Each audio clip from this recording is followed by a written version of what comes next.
across the water. I smell the song.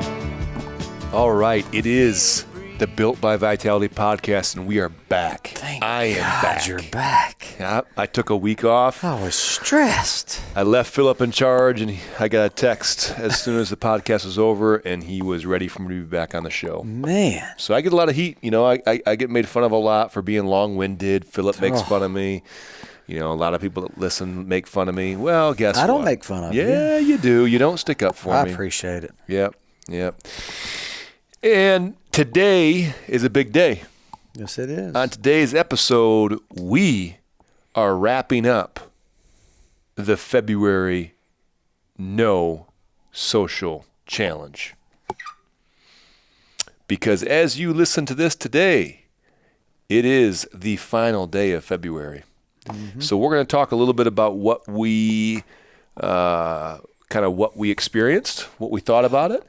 And it's funny because, you know, we joked that we've got 8 to 10 listeners, but I bet you we've got between 12 and 15 people that did this challenge, kind of on their own, didn't really, didn't say a whole lot about it. Tell you one thing, I'll never do it again. Really? Yeah. I'm just kidding. I didn't mind it. Other than the fact that I pay Philip to be on social media, so he worked for free, basically, the month of February. It really helped our payroll here at Vitality because I don't have to pay him anything. But yes, he'll be back on social media. I don't know if I'm going back. I will. So I guess now that people are listening to this, upon recording this, we're during the open. So I'm kind of excited to get back to it because I enjoy my craft, I guess. Yeah. And that kind of involves my craft goes with it. Yeah. You can't really watch what I do, or I can't see that type of stuff unless I'm on social media. I can't. Yeah. No, I miss that part of it, but I tell you one thing I don't miss. God, just people being negative, being mean to each other, the same news over and over, trying to freak people out. Like, I don't miss none of that. Yeah. It's interesting because I've noticed a couple different things. The first one is you notice everyone is on their phones when you're not on yours. Oh, gosh. It's just amazing how much our faces are buried in our phones, and you don't even notice it when you're buried in it too. Yeah. And then all of a sudden, you kind of have your head up and look around, and you're like, wow, there's nobody else. I don't see eyeballs. No wonder people don't care about wearing masks. They don't see faces anyway because their face is buried in their phone. Yeah. And that's just something, and then look, I think what I've learned too is everyone's got a reason in their mind of why they need to be on their phone, and in their mind they're justifying those reasons themselves. The reality is, I think a lot of people just like to browse through social media and live vicariously through other people's social media accounts. That's why reality shows and stuff, I guess, are so popular with people. They just like watching what other people do. Yep, I agree. And it's kind of like a zoo, but for humans. Yeah, I guess. Right? Yeah. You just go, you get to see how they live, what they're doing. Yeah. So I didn't miss Instagram at all. I didn't miss Facebook at all. I will admit that I was on Facebook for probably 37 seconds over the month because I had to sign in for jiu-jitsu on like Sundays or whatever. So I had to jump on there real quick and just click on it. But I did scroll through my camera roll about 1,000 times the first 2 weeks. Yep. Camera roll and the weather. What are you doing? And I'm like, what are you on Instagram? I'm like, actually, I just caught myself scrolling through my own personal camera roll for like 10, 15. Like, what am I looking at? Just old photos. Because we need it in our hand. We need it. We need to be doing something on it. And I Googled the crap out of stuff. Yeah. I read a lot of stuff on Google. Now, what did you not read a lot of? What do you mean? How did your 10 pages a day go? I'm about 30 pages in. Yeah. Like a 50 or 60 page book. Well, it's interesting. It's just, I don't know. Yeah. I didn't see a lot of reading out of you. It wasn't a lot of reading. I will tell you, I got back to reading, which is great. You know, I used to read all the time, and then I got away from it, and now I'm kind of getting back into it, which I really enjoy. I Move My Cheese. Did you read that yet? I have about 10 pages left. It's not bad, right? I'm not gonna lie to you. I don't love it. I'm gonna shoot you straight. I don't love it. You know why? Because that book is about change, and I don't think you like change. No, it's just You like structure. That's what it is. No. I mean, I can appreciate the characters. I just don't know that I follow the story. Okay. And you know, I feel like if I moved your cheese, you would be angry with me. What would my cheese be? I don't know. So I feel like if you're taking a nap, and I come in there and I just kick the old door open and woke you up, that's your cheese. You don't want that to be messed with. Yeah. Well, I would agree that if you came in there and messed with my nap time, That's gonna be bad. Things might not go that well for you. But you know, that was one thing that I noticed. The other thing is ignorance is bliss. And I say that because when I gave up the news, I watched the news for, I don't know, 2.5, 3 years straight. And I kind of liked knowing what was going on so I could have the ability to have a conversation intelligently about it. And what I realized was over the 2.5 years, that didn't do me any favors. Like it wasn't like I was able to have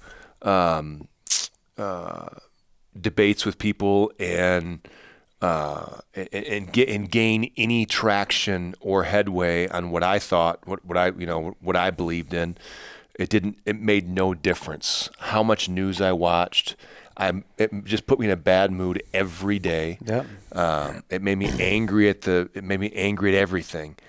And now I could care less. People are like, "Oh, we're going to war with Ukraine and Russia are going to war." Look, if that affects me, someone will come knock on the door and say, "Hey, man, time to go." And at that time, I'll pack my bag and we'll go. You know, I don't need to sit on the edge of my seat when I have no control over the You can't can't stop none of that. None.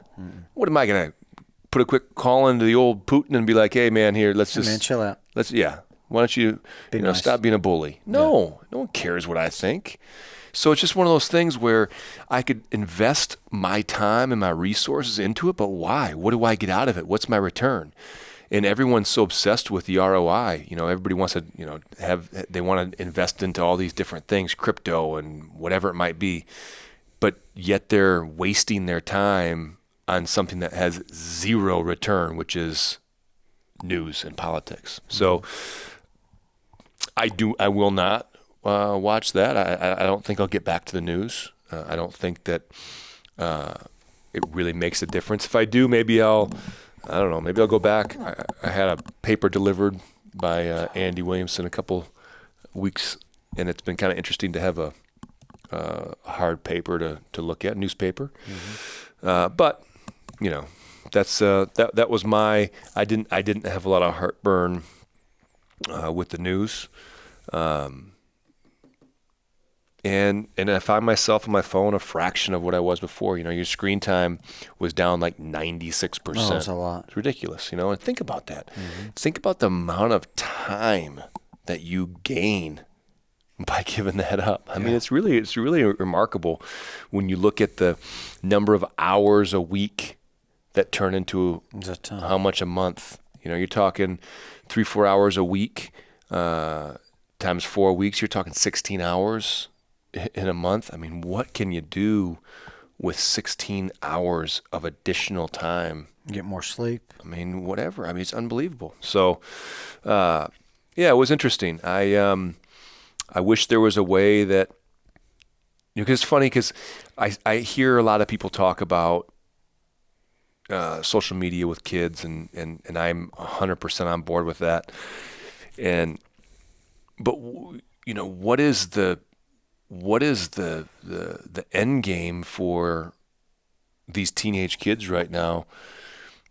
If it was so difficult, I mean, we had call it 15 people that were able to do it, and I'll call it 10 that probably made it through a month. And these are adults. These are these are grown adults. What do we think the impact of that is on a kid that has become so addicted to their phone at an age? I didn't even have a cell phone until I was in college. So imagine, starting at 8 years before that, Man. and being just chained to this thing and getting it drilled through your brain that you're seeing everybody else's life, where we can see, hey, I remember watching people's social media accounts and being like, what a joke. I mean, that's not reality. Yeah. But if you're a 13-year-old kid, you don't know the difference. Yeah. You don't understand that. You think that is normal. Mm-hmm. And that's a really dangerous thing to toy with when you start talking about these kids. So, that's something where it got me thinking a lot of my daughter would probably never talk to me again, and she'd be the black sheep of the school if I took her phone away and gave her. There's these phones that only text and make phone calls. There's no apps. There's no YouTube. None of that stuff. And that's the answer right there. That's 100% the answer. But yet, as a society, we'll never be able to make that transition. We're just too weak. Go back to that. No. We're too weak of parents. I'm too weak of a parent to say, you know what, we're done with this nonsense. If you utilize a phone as to text that you need something, or to call me that you need whatever, you need me to do something, what good does anything else come from that phone? And I don't know. I wish that all these phones, I wish that the phones would just go away, that the servers would go down and we wouldn't be able to have them, because that's the only way this thing gets better. And you look at the number of kids that are depressed and committing suicide and all these crazy things that never registered back 10, 15, 20 years ago now are becoming very prevalent. So I wish social media could stay, but it would flip. Like if I logged into YouTube, the only thing in there, could you imagine the size of their servers, like what they hold? Yeah. But everything in their servers is only things you can learn. Yeah. Or like, what I'm saying, like a tutorial, or and it's like actual can help you. Yeah. As opposed to I can basically log on there and see God. I mean, you can almost see anything. Yeah. They would like narrow it down, or they would, kick some videos out, keep the other ones, and it could just be like a learning. It becomes tough though, because just like they're seeing now, who decides what's learned, who decides what's considered learning and what's considered something else. And there's just too much control over the technology, and it's crazy. And you think about the amount of fear that has been created because of social media and because of your phone. That's the control part. And so it's interesting. I don't know. I know one thing. It's not going to get better. It's only going to get worse. And we're just seeing the tip of the spear on this, because kids, for example, my daughter's 13. She's had her phone for maybe a year, and I mean, she's 1 year into it. So what happens in 5 years? Here's a perfect example. You've heard of poppets and fidgets. Fidgets, yeah. Poppets are the things that Charlie has that you push. Push in and out. Yeah. Why do we think that there's this huge market? Because right now, for those who don't have kids, a fidget is it's like a fidget spinner, something you put in your hands and it spins around. Or what now is as good as any currency in the world is poppets, and these plastic toys that you have little bubble.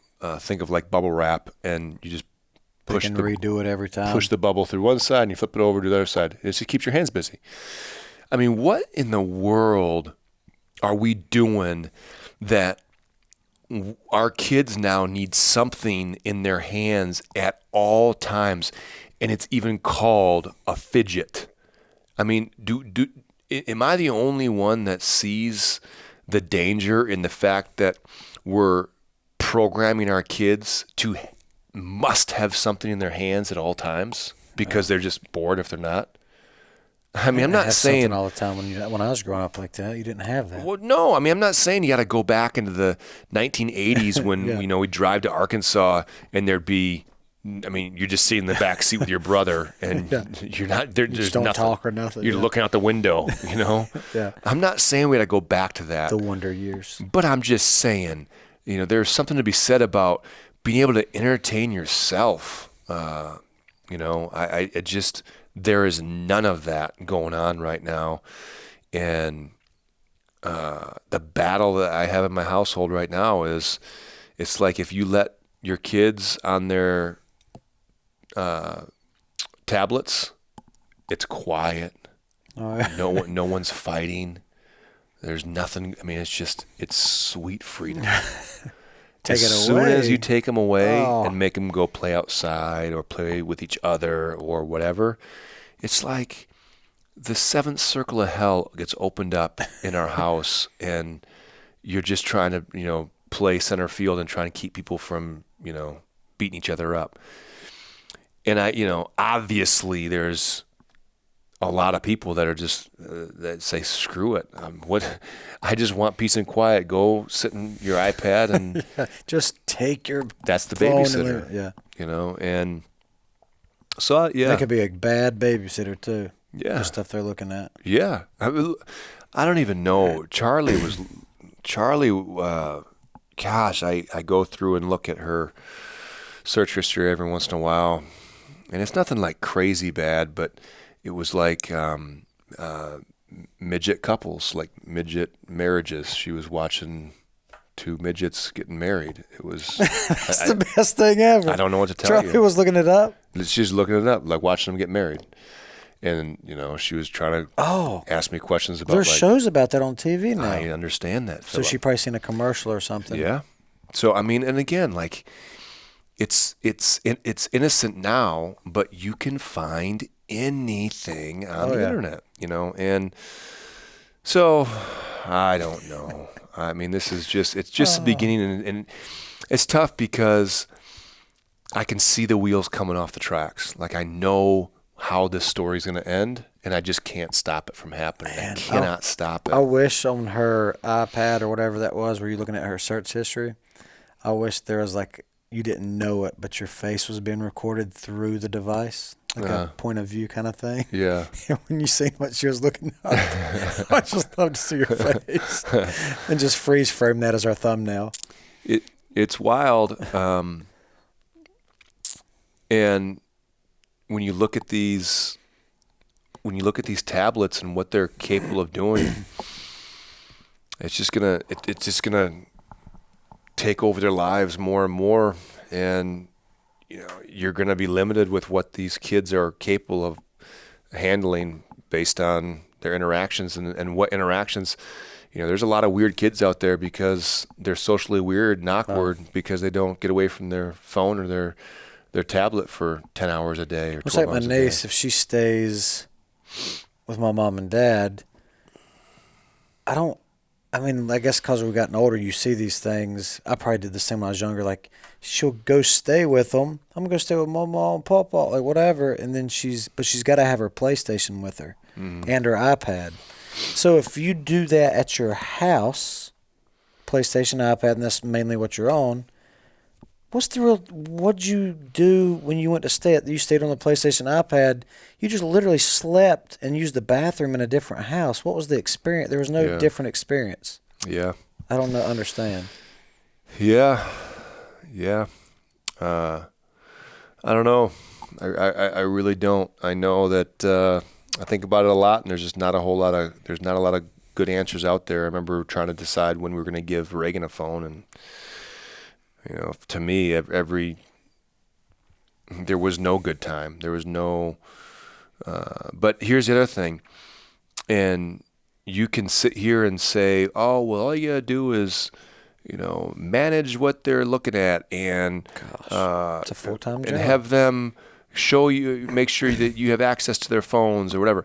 You can micromanage this all day long, but guess what?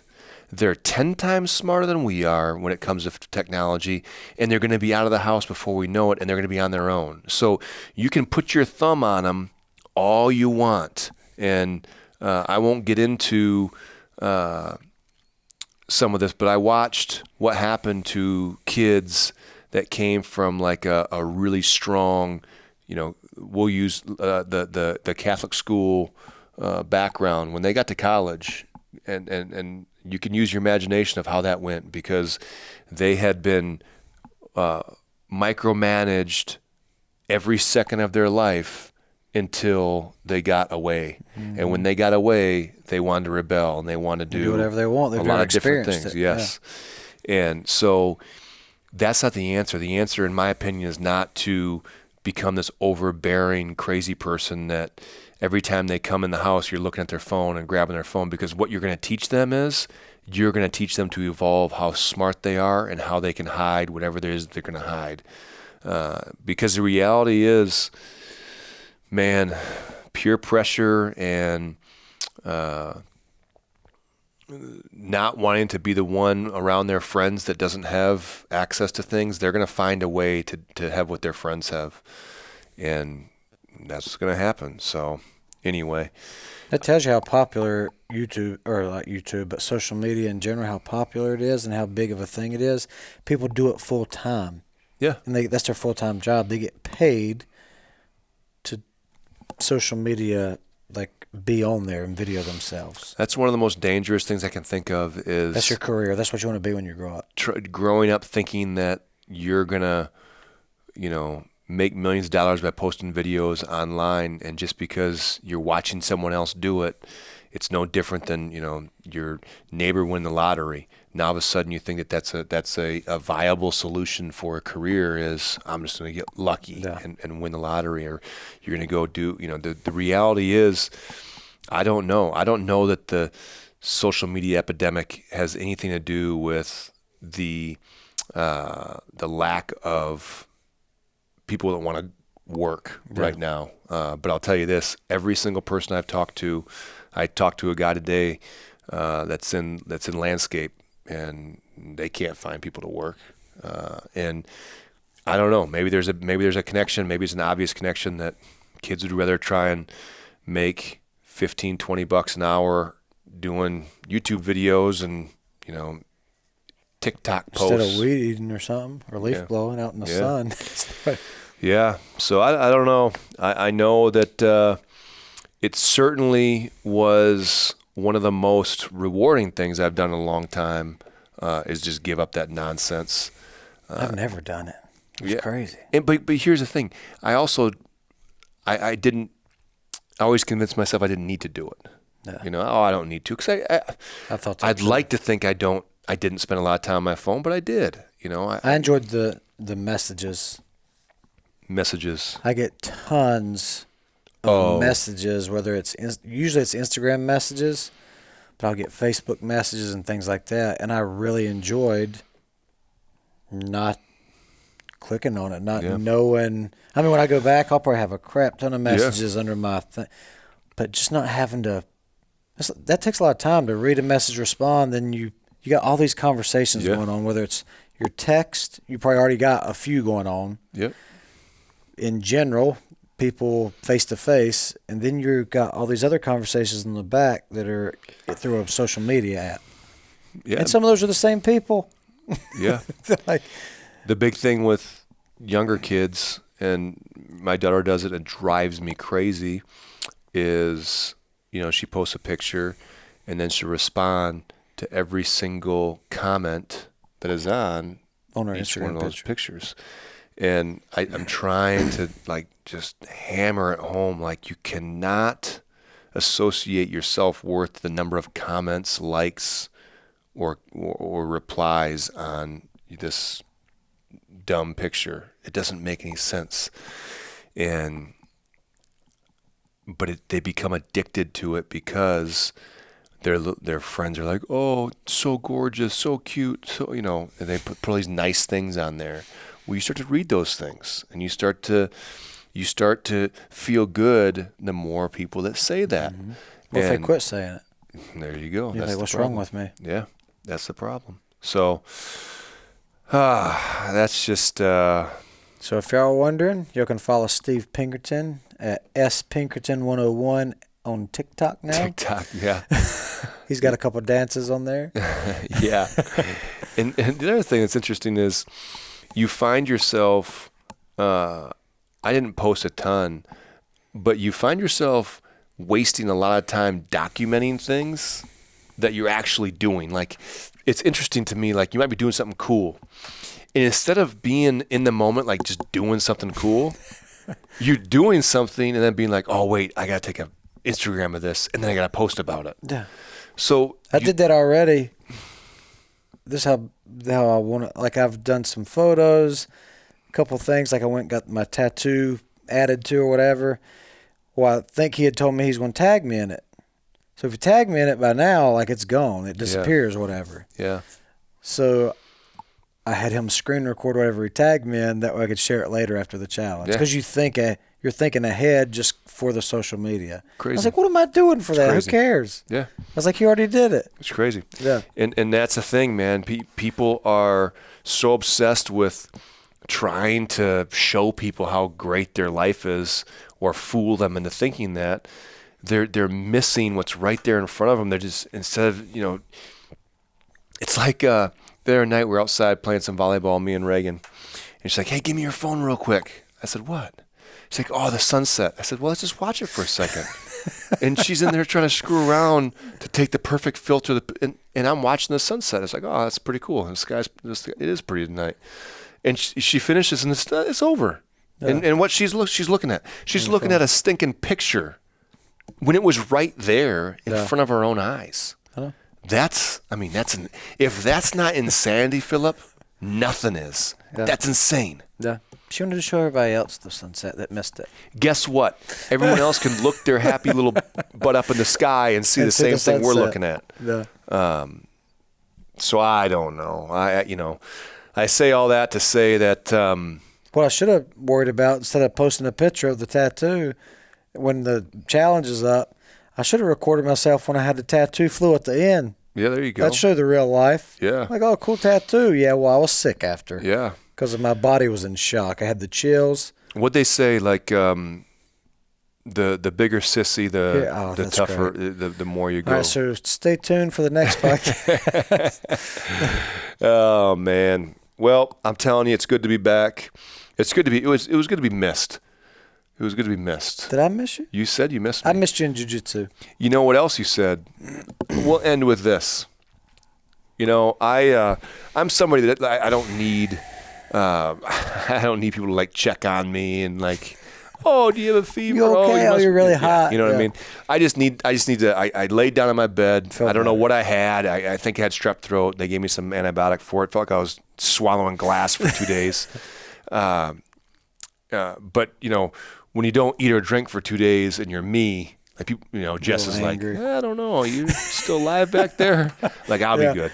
But Jess came home and she said, gosh, Philip, I told Philip, so why don't you explain? Dang it. Why don't you explain to the listeners how empathetic you were, and what'd you tell my wife? I walked into our little pain cave down here in the gym where we do a lot of personal training, and she was back there. I said, good morning, Jess. That was a great mood. I said, morning, Jess. She said, morning, Philip. I said, you know what the highlight of my week is? She said, what? I said, the big guy's down. I said, he's hurt. He's sick. She was like, oh, my God, that's awful. I said, well, I hope he gets better. But, man, I love it. Oh, she was like, oh, my gosh, that's terrible. She came home and she's like, gosh, Philip was really happy you were sick.